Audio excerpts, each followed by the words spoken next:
अस्सलाम वालेकुम। आज हम इस वीडियो में ये जावास्क्रिप्ट की मदद से प्रोग्रेस बार बनाना सीखेंगे।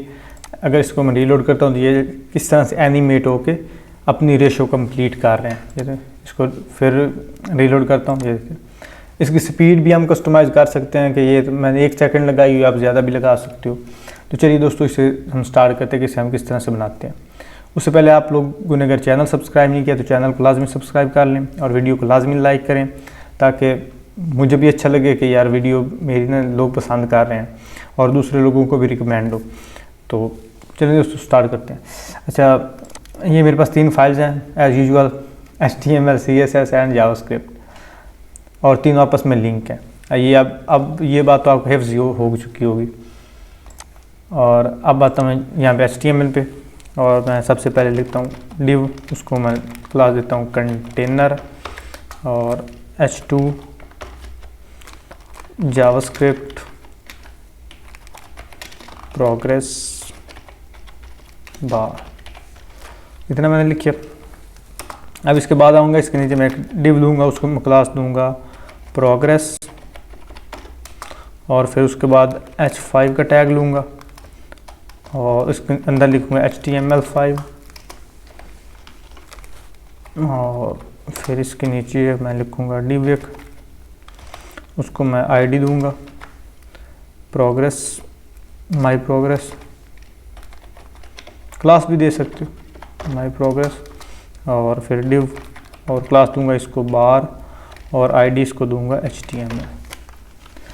यहाँ पे आप अपनी मर्ज़ी से लिख सकते हो, यानी कौन सी आप देना चाहते हो। मैं यहाँ इसको देता हूँ 75%। अब यहाँ से लेकर यहाँ तक एक हमारी जो बार होगी ना, उसका कोड होगा ये। तो मैं पहले एक को डिज़ाइन करता हूँ, और जब एक हो जाएगी उसके बाद तो फिर डुप्लीकेट ही है, फिर वो आप आसानी के साथ कर सकोगे। और मैं आता हूँ अपने CSS में, पहले कंटेनर को कॉपी कर ले, कंटेनर, और नीचे यहाँ पे आया डॉट कंटेनर, उसको विड्थ दी 60%, और मार्जिन ऑटो, पैडिंग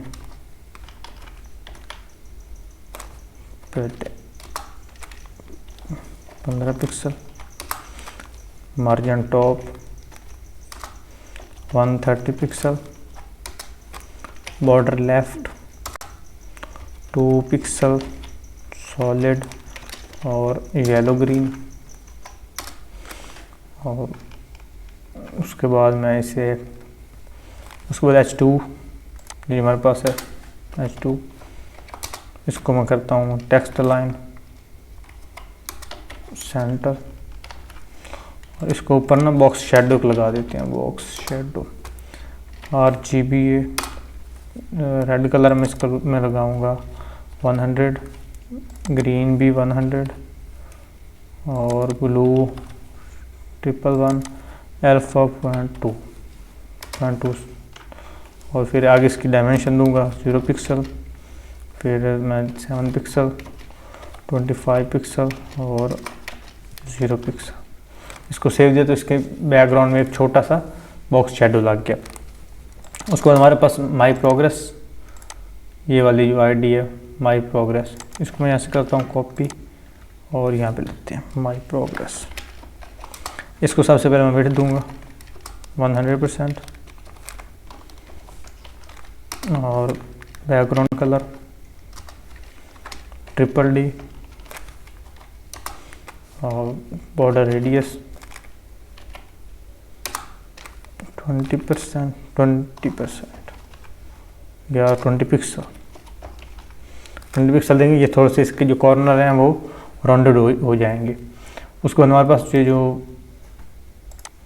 प्रोग्रेस है, इसको मैं लेता हूँ, और नीचे इसको मैं डॉट मार्जिन 10 पिक्सल, ताकि जब हम दूसरी यानी इस तरह की और स्लाइड बनाएंगे ना, उनमें थोड़ा सा गैप आ जाएगा उसके लिए। उसके बाद हमारे पास बार, अब ये ऑलमोस्ट सब में जो कोडिंग है वो सेम रहेगी। बार में सबसे पहले विड्थ इसकी, अभी मैं इसको ना दे देता हूँ 45% सिर्फ चेक करने के लिए। फिर बाद में इसका हमने 0 कर देनी है। हाइट इसे मैं दूंगा 30 पिक्सल और बॉर्डर रेडियस 20 पिक्सल, ट्रांजिशन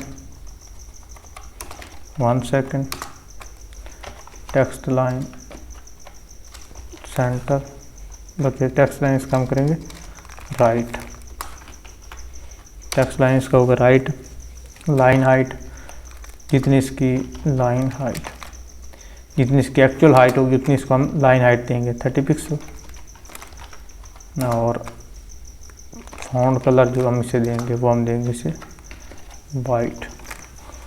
और यहाँ पे नीचे आते हैं, डैश HTML जो आईडी है उसको जो बैकग्राउंड कलर दो, बैकग्राउंड कलर वो मेरे पास कोड है इसका 4CAF50,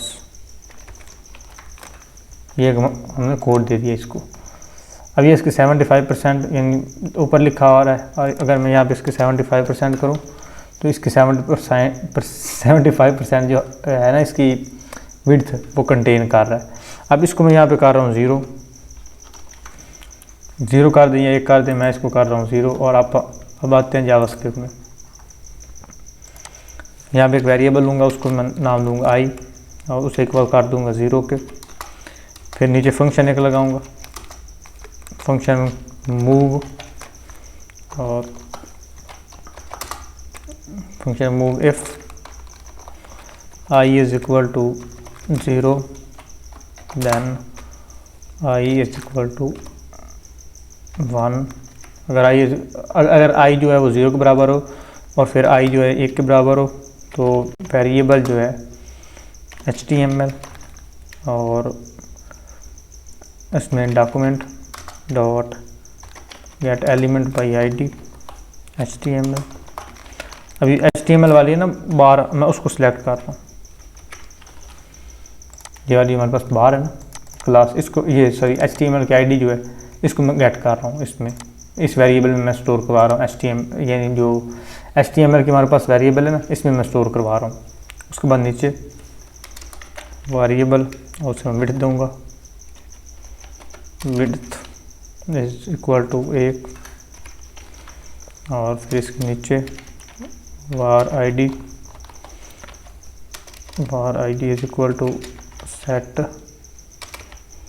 इंटरवल फ्रेम और फ्रेम 10। अब ये फ्रेम जो है ये भी एक फंक्शन है तो उसका मैं नीचे कोड लिखूँगा, function frame if width is greater than or equal to 100 then clear interval id। यानी अगर हमारे पास जो विड्थ होती है वो 100 के बराबर हो या इससे ऊपर हो तो ये जो फंक्शन ये काम ना करे, मतलब फिर उसको क्या करना जब 100% कंप्लीट ही हो जानी है। एल्स अगर ऐसा ना हो तो क्या हो, जो हमारे पास HTML की ID है डॉट स्टाइल डॉट विड्थ वो कितनी हो जाए 75%। इसको सेव किया। अब ये फंक्शन जो माई मूव है इसको नीचे जाके मैं कॉल कर लेता हूँ।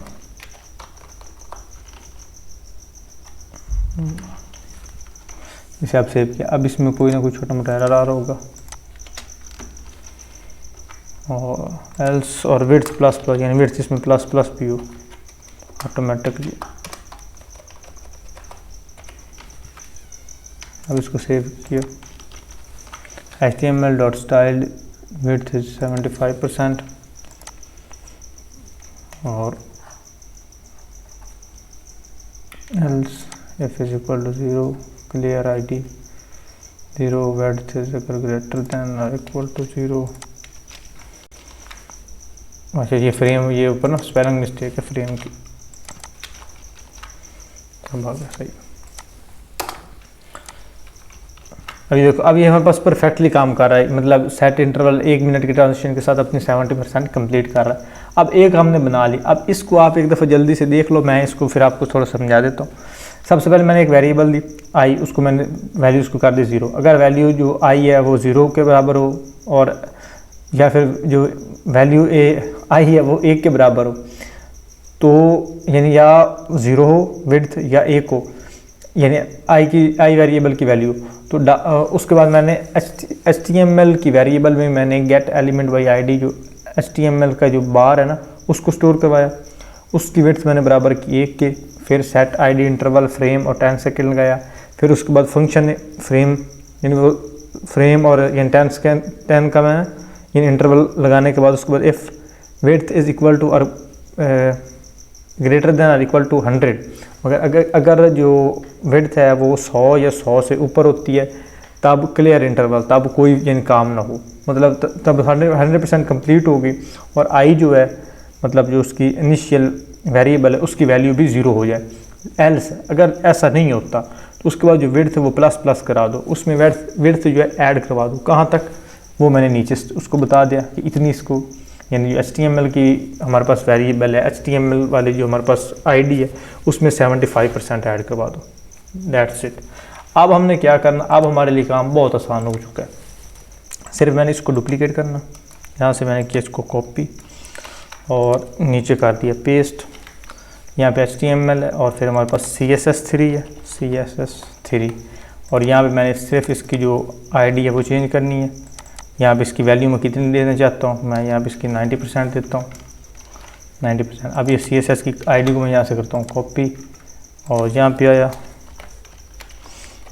इसको मैं लगाऊँगा बैकग्राउंड कलर इसे मैं लगा देता हूँ ब्लैक 333 वाला लगा देते हैं, वो मैंने लगा दिया। अब आता हूँ जावास्क्रिप्ट में, अब इसको मैं डुप्लीकेट करूँगा और यहाँ पे CSS, यहाँ पे भी CSS, और यहाँ पे इसको भी कॉपी पेस्ट डुप्लीकेट करेंगे। यहाँ पे CSS और यहाँ पे इसको मैं वैल्यू कर दूँगा 90% और सेव किया। यहाँ पे CSS बूम, अब हमारे पास परफेक्टली काम कर रहा है। अब इसी तरह से हमने जितने भी वेरिएबल्स हैं उनको रिपीट करना है, उसी तरह से हम करेंगे, जितनी भी बार को रिपीट करना है। यहाँ से इसको डुप्लीकेट किया, यहाँ पे CSS है और यहाँ पे अब मैं जावास्क्रिप्ट लिखता हूँ, इसकी वैल्यू मैं करता हूँ JS, और यहाँ पे 90 की जगह करता हूँ 80 और JS, यहाँ पे ID JS, background colour yellow करके मैं इसको यहाँ से कोई सा भी सिलेक्ट कर लेता हूँ। चलो ये मुझे पसंद आ रहा है, मैं ये कर देता हूँ, ये उसको सिलेक्ट कर दिया। अभी JS और इसी को मैं कॉपी पेस्ट, यहाँ पे JS और यहाँ पे JS, फिर इसको यहाँ से कॉपी पेस्ट किया, यहाँ पे JS और इसकी वैल्यू 80, बूम, ये लग गया हमारे पास। उसके बाद हमारे पास कौन सा है PHP, अब लास्ट वाला भी ऐड करवा देते हैं। तो PHP के लिए सेम ये प्रोसीजर होगा, यहाँ से कॉपी किया नीचे और जावास्क्रिप्ट की जगह मैं लिख दूँगा PHP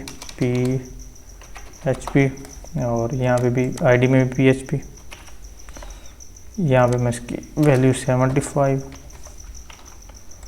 इस PHP किया यहाँ से कॉपी, यहाँ पे PHP की जो आईडी है उसका बैकग्राउंड कलर क्या हो, ब्लू हो जाए, और इसको मैं यहाँ से कॉपी करके रखता हूँ, कॉपी पेस्ट किया। अच्छा वैसे मैन्युअली टाइप कर देते हैं PHP और यहाँ पे भी PHP, उसको कॉपी पेस्ट किया और जहाँ पे जावास्क्रिप्ट लिखा है JS लिखा वहाँ पे PHP और यहाँ पे इसकी वैल्यू 75% एंड ये सेव किया और बूम हमारे पास जिस तरह से हमारा डेमो था सेम उस तरह से हमारे पास डिज़ाइन होगी। अब ये थोड़ी सी ना जो 75% और 80% ये बिल्कुल साथ चिपक रहे हैं, इनको मैं थोड़ी सी स्पेस दे देता हूँ। स्टाइल में आया और बार प्रोग्रेस, यहाँ पे मैं इसको पैडिंग दे देता हूँ। पैडिंग टॉप बॉटम से मैं 0 देता हूँ, लेफ़्ट राइट से 10 पिक्सल दे देता हूँ। अब इनको सेव किया तो थोड़ी सी साइड से स्पेस बचा रहा है, बूम। अब जिस तरह से हमने मैंने डेमो आपको दिखाया था, सेम उसी तरह से मैंने आपको तैयार करके दे दी। इतनी आसान थी, इससे आसान आई थिंक मुझे नहीं कोई ट्यूटोरियल मिला। हो भी सकते हैं क्योंकि मुझे इससे आसान ट्यूटोरियल नहीं मिला, तो आपको भी नहीं मिलेगा। तो इंशाल्लाह आप इसे आसानी के साथ बना सकोगे। और अगर वीडियो अच्छी लगी, वीडियो को लाइक करो, चैनल पे पहली बार आए चैनल को सब्सक्राइब करो। इंशाल्लाह मिलते हैं अगली वीडियो में, तब तक के लिए अल्लाह हाफ़िज़।